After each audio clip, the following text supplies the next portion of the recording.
Thanks for joining us. I'm Kent Justice, your host for This Week in Jacksonville Business Edition. And so this week, we're looking at the latest information concerning downtown Jacksonville. Joining me for this episode, Jake Gordon from Downtown Vision Inc., DVI, the nonprofit business improvement district for downtown Jacksonville, and a guest for a second time here on our podcast. Jake, thank you for saying yes. And I know that the report, the annual report just came out, DVI announcing the release of the 2024 State of Downtown Report. And as I understand it, kind of an 18-month recap of progress and development in downtown Jacksonville starting January 1st, 2023 there. So what are the headlines? What are the broad strokes of what you found in this report? Thanks for having me, Ken. Always good to talk about downtown, which is something that we in Jacksonville have talked about for a long time. Yeah. And I think the reality is, even though there's been some thought that downtown is lagging in some ways, all of our metrics are up, all of them except for office occupancy. But if you talk about hotel rooms, you talk about residents, you talk about investment is way, way up, especially if you go back a couple decades. So, I appreciate people in Jacksonville feeling like we need to do more in downtown. That's what we at DVI, working with the city and Mayor Deegan and City Council, do every day. But the reality is we have made a lot of significant investments as a city, and downtown, from the metrics we're tracking, is doing well. So one of the things that caught my attention on the report, it's that the numbers say there are billions happening, both projects under construction and 4 times that much in the pipeline. So talk us through some of those projects that are going on. Sure, great. And so I actually went back and looked at old reports. I think we have almost $9 billion, and then we break that down by completed, under review, under construction, and proposed. People always get stuck on proposed. Yeah, right. City of Jacksonville, they like to think, oh wait, these are proposed. So let's put that aside, right? Just under construction, $2.24 billion. Under construction right now. I saw something posted on social media, as we all do the other day. They're like, oh, I'll believe this, Four Seasons when they're building it. Like, they're building it right now. Coming out of the ground. It's literally there. The reply was like, hey, it's actually there. This was a post about the retail that's going to go in there. They're going to have a restaurant in there and some things. And they were like, we're already looking for a restaurateur. And people are like, we don't believe it. Well, that's the kind of position that we're in as Jacksonvilleans, is the idea that wait, this stuff isn't happening. And the reality is, an unbiased look at these numbers, we don't really advocate in our document and State of Downtown. This is just supposed to show you where we're at and really try to do apples to apples. And the reality is, $2.24 billion under construction, that's compared to $479 million in 2005. And 2005, we didn't even have enough in 2005, so some of that is going back all the way to 2000. We did a 5-year look back. So if you go all the way back 25 years, we've done a lot more. And if you know other downtowns, it takes a lot of investment, but you don't reap the benefits of your investment. Like a city like Nashville is reaping the benefits of its investment that it did many decades before. It wasn't last week. You're really building it brick by brick in terms of a downtown. So I hope people take away, they look at the report and they take away that we really have invested a lot since the creation of the DIA, and there's been a lot of progress. So $2.23 billion under construction now, and then $8.8 billion in the pipeline. So what does the pipeline include? Yeah, so the pipeline, there's $465 million completed, and that's 32 projects. So those are projects that in that 18 months have come online. There's that $2.24 billion, which is under construction. Then we have $3.46 billion under review. Now, this is not proposed. The report also includes proposed, which is when developers want to come in and developers announce, hey, I want to do this, I'm going to do this. We do include those in the report. But the reality is, under review means it's real enough that if you're in downtown, likely you're going to be working with the city of Jacksonville. So right now, with Stadium of the Future, that is a partnership between the Jacksonville Jaguars and the city of Jacksonville.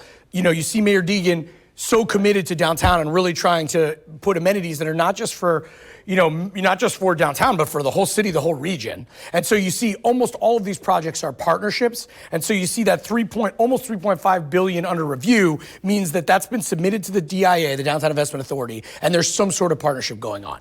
It tends to make news, usually like the trio. It ends up making news in terms of people focus on, the anxiety in some of these projects. But the reality is, you look at Pearl Street, Gateway Jacks, the Pearl District, it's going to be an unbelievable mixed-use neighborhood with a ton of investment. Maybe probably doesn't get the focus it deserves because some of the others projects get. But there's so many projects right now. If you get the report up, dtjax.com/research, you can look at this gigantic list. And I promise you that list is a lot longer than the list was 10, 15 years ago. Sure. Well, so when we talk about things coming out of the ground, you mentioned Four Seasons just a moment ago. So what is that going to do when it comes to, say, hotels in the downtown area? And beyond the Four Seasons, what does availability look like right now? And what's needed as we see the city grow? I mean, I think if you ask Visit Jacksonville, and Michael Corrigan and that team does a great job. They're the Convention Visitors Bureau for the city. You know, we could definitely use more hotels. It's a very classic Jacksonville thing to look at it two ways. Well, our hotel occupancy is maybe not exactly what it would be from other cities related to, oh, we need more hotels. But you look at the Four Seasons, that is a market that we are literally not capturing in all of Duval County. I like to ask people, what's the nicest hotel in all of Duval County? This hotel doesn't compete with any of those. The Hyatt is not even a luxury brand hotel. They're a convention center hotel. Now, granted, does the Hyatt really want more rooms when everyone is wanting to get their conventions there? But the reality is this hotel is going to really compete with Sawgrass Marriott, Amelia Island. Neither of those are in our county. We really have disinvested not just in downtown, but also in tourism infrastructure. You compare us to Orlando or Las Vegas or some of these other cities that are very focused on tourism. We are not really, have not been historically, much like downtown, focused on the visitor experience. And so you see, we're going to see this is really proving a new market. And I think you already see when this opens, it's going to be a luxury brand that doesn't exist right now. And people like Dana Gordon, my wife, is already interested. We only live 3 miles away from it, but she wants to take a staycation to the Four Seasons. Not that I can afford it, but that's the kind of thing that maybe you're going to be able to see, right? And so it's really a market that is a little bit unproven. We also really are trying to build this for a convention center, which is an interesting thought that the city's had for a long time. A really challenging project that isn't announced and is not in our report, but the thought is that we need to be more of a destination for visitors. And that is, you're gonna ask about office. We need more visitors downtown, and so you see cities across the country and the world. If we're gonna lose those workers to remote work, we're gonna need to bring visitors downtown. And in our report, a visitor is anyone that spends a 6-minute increment in downtown. So it doesn't just mean tourists, which are different, but any visitor. We're gonna have to bring those downtown because they're gonna support the retail, they're gonna go to Florida Theater, they're gonna do the things, and that's gonna be the new bread and butter of a downtown, where historically it has been these office workers. So yeah, let's get to the office component and vacancies or availability, depending how you look at that in a little bit. But I know that when we're talking about hotels, there have been some developments here. There have been new hotels, Home 2 Suites by Hilton, AC Hotel, that's a Marriott, Residence Inn. We know those have happened kind of the Brooklyn area. Marriott Jacksonville downtown, I understand they're doing like $6 million in renovations. And then the DoubleTree by Hilton Riverfront, that's the South Bank. They're planning $14.5 million on renovations. How do those make an impact in some of those things? Well, thank you for reading the report, Ken. I mean, I didn't get into all those specifics, but the reality is downtowns are built not just by the city, but by the private sector.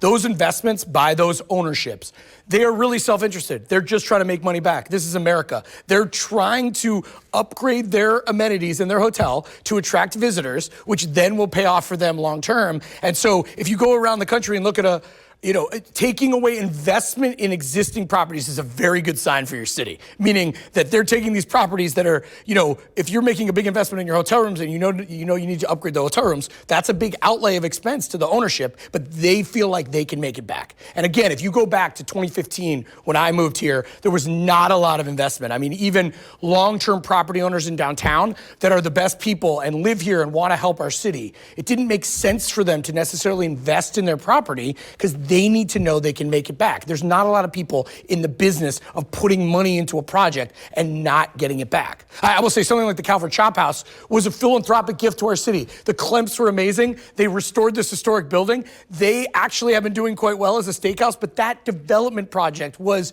incredibly significant and doesn't always pencil in terms of the overall investment back, but it really was a gift to our downtown and our city, and it's a gorgeous restaurant if you haven't been there. But most property owners are more about, hey, if I spend this money, am I going to be able to make it back, and who's buying my hotel rooms? And I think that's a very good sign that these hotels are opening and the occupancy is quite good. There are visitors to Jacksonville. Visit Jacksonville will tell you we had one of our best visitor year ever, tourism-wise, in the last couple of years, which I think is surprising to some people, but it really shows Jacksonville's on the national map more than ever before. So what changed? You mentioned 2015, that you came to town and took this position and not me, though. So, well... what changed there? Because I know, so 2015, we had a change in City Hall with the mayoral leadership of Lenny Curry. And a lot of people, critics or not, would say, yeah, we like to knock things down. We like to blow stuff up in Jacksonville.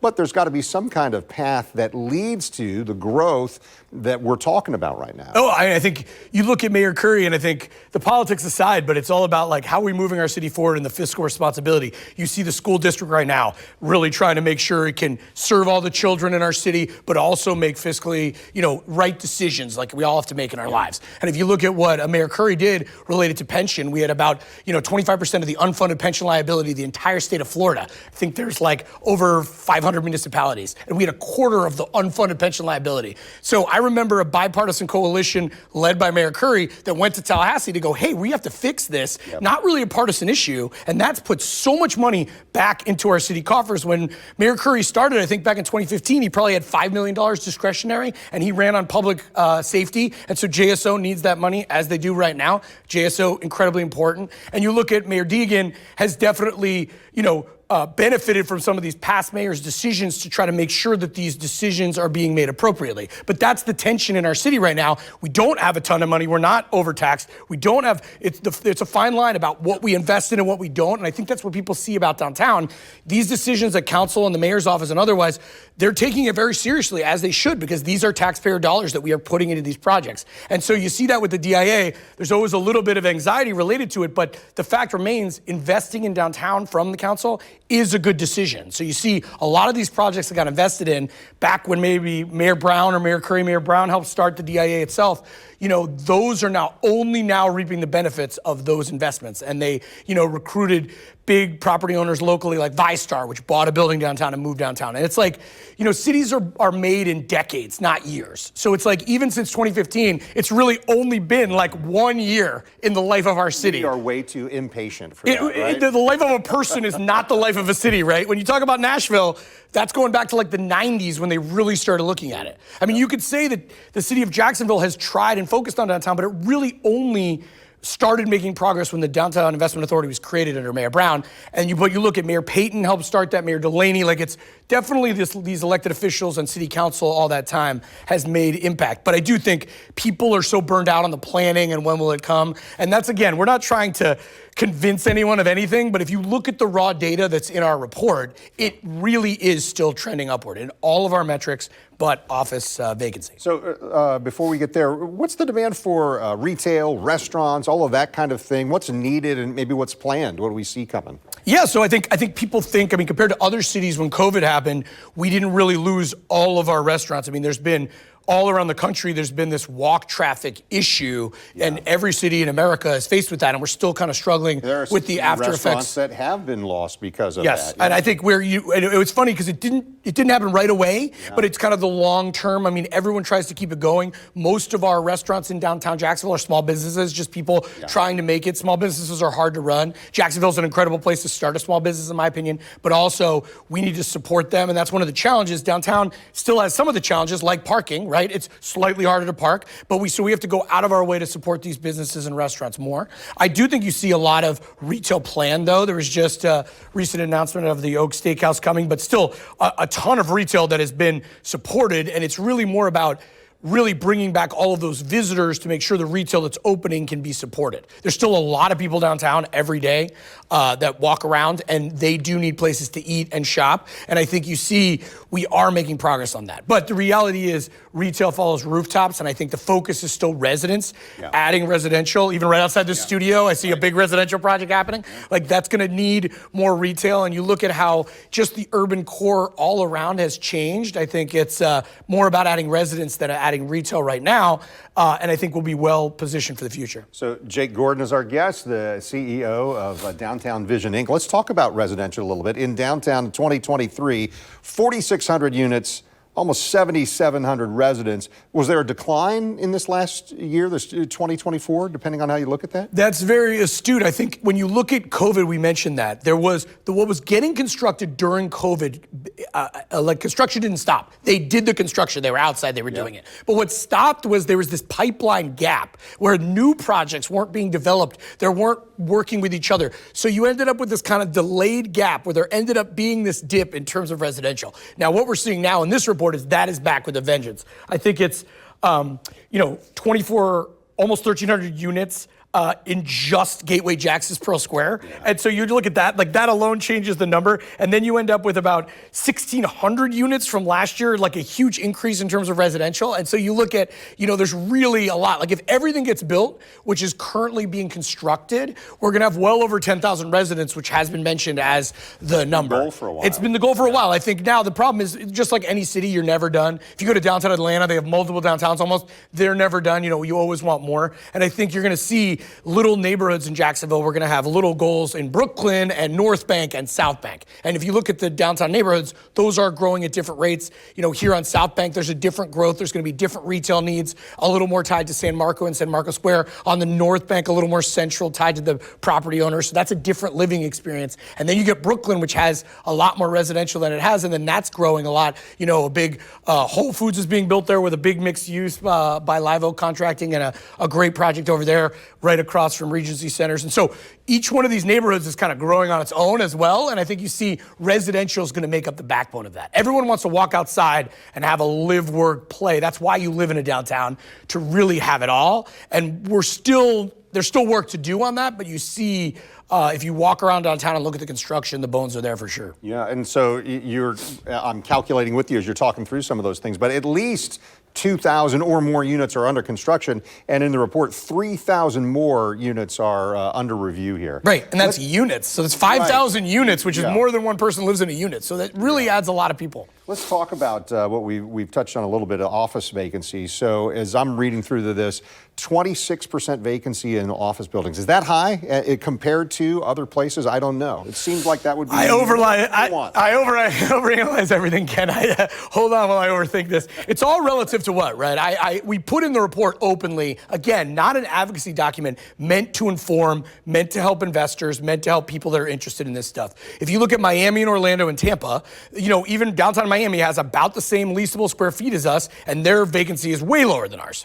But also I think people of Jacksonville would expect that. Like downtown Miami has more of a call. It's much more expensive and also more occupied. So it just depends on what your perspective was. Yeah. You would think that maybe it was cheaper here, which is true, but it would be the same level of occupancy, but it's not. We still have more vacancy. And I think that speaks to Jacksonville as a city being very massive. But you look at the other centers, if you compare vacancy in the suburbs of Jacksonville compared to downtown, relatively comparable. You look at the other office centers, we are similar to them. So it doesn't speak to downtown related to the suburbs. It really, then you're comparing us to Miami, it just speaks to more that market overall. Right now, if you're an office tenant, you are looking at downtown. You're at least considering it. Now, maybe you'll go to Southside, maybe you'll go to some other places, but downtown is still this, if you want a certain experience in an office tower, Jacksonville gives that to you in downtown. Exactly. So, if you want an ocean of parking in front of your building, well, that's not where and if you need to move and create more of a campus feel, well, that's a different, but you do see, so then if you say that's a high number, it is much higher than it was before. And again, that's really a function of the work from home. And not just work from home, but also these existing tenants are shrinking their footprint. It used to be 200 square feet for every employee, even when ViStar went to fit out their original space. And then you see recently, offices just don't need as much room. If you go into an office these days, a modern office, it's a little more open and you're a little closer together than you've ever been. So that just adds space. So you see some of the tenants in these bigger buildings are like, hey, I used to be on 6 floors, I really only need 4. Because actually, if I'm on 2 other floors, those people can't connect with people at all. So you just see this modernization of working in today's day and age. And oh, by the way, we're only here 4 days a week, not 5, which is obviously the existential threat to downtowns everywhere, that if everyone worked from home, what would a downtown become? And that's what I mentioned earlier. You do need to make sure it's all about visitors. Because if everyone worked from home, our downtown would still be super important.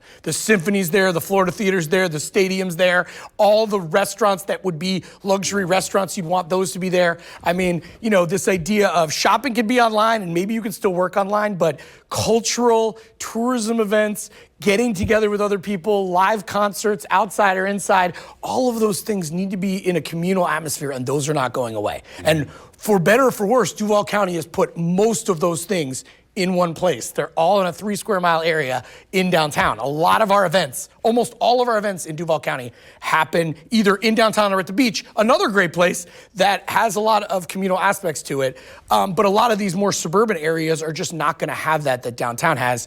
And then I just say that's why downtown is still important, even if this work from home trend does continue and we expect it to. Yeah, and your point about Jacksonville, Duval County being so large in terms of area, that does present a challenge in terms of where people are going to do their business because, hey, maybe it's more convenient for me on my side, on the west side to do business than have everybody go downtown.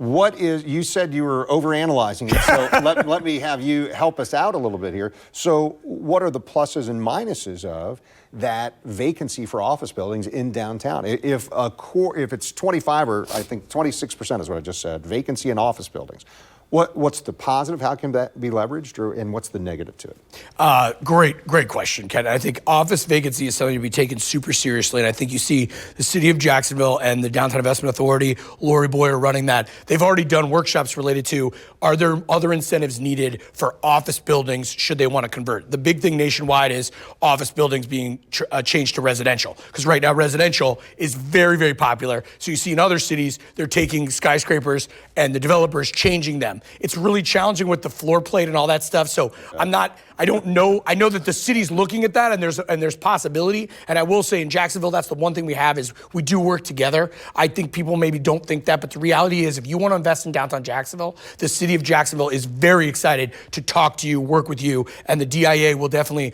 work together. And that's not true everywhere. So then you think of the office vacancy. Well, again, we need to really pivot our focus. Residents has been our focus for a while. People that live downtown are just as good as people that work downtown, even better. They don't go home at night and they don't go other places, they stay. So they need even more. Like if you look at retail being supported, everyone would pick people living over people working for retail. And then you just need a lot of those people. So a focus on residential makes sense. And then to me, a focus on tourism and a focus on cultural. Diana Donovan and the Cultural Council has done a great job, but we need a lot more investment in our cultural community, like live music in all these venues. I mentioned the Symphony in Florida Theater is not going away. Live sporting events not going away. Live outdoor events. We need more of those things. And then that goes to what you said earlier with the hotels. So it just means we can't put all our eggs in the worker basket. And to your point, if you look at our report, it usually was that way. We've had about the same amount of office workers, maybe 50 to 60,000 for the last 2 decades, but the residential has climbed exponentially.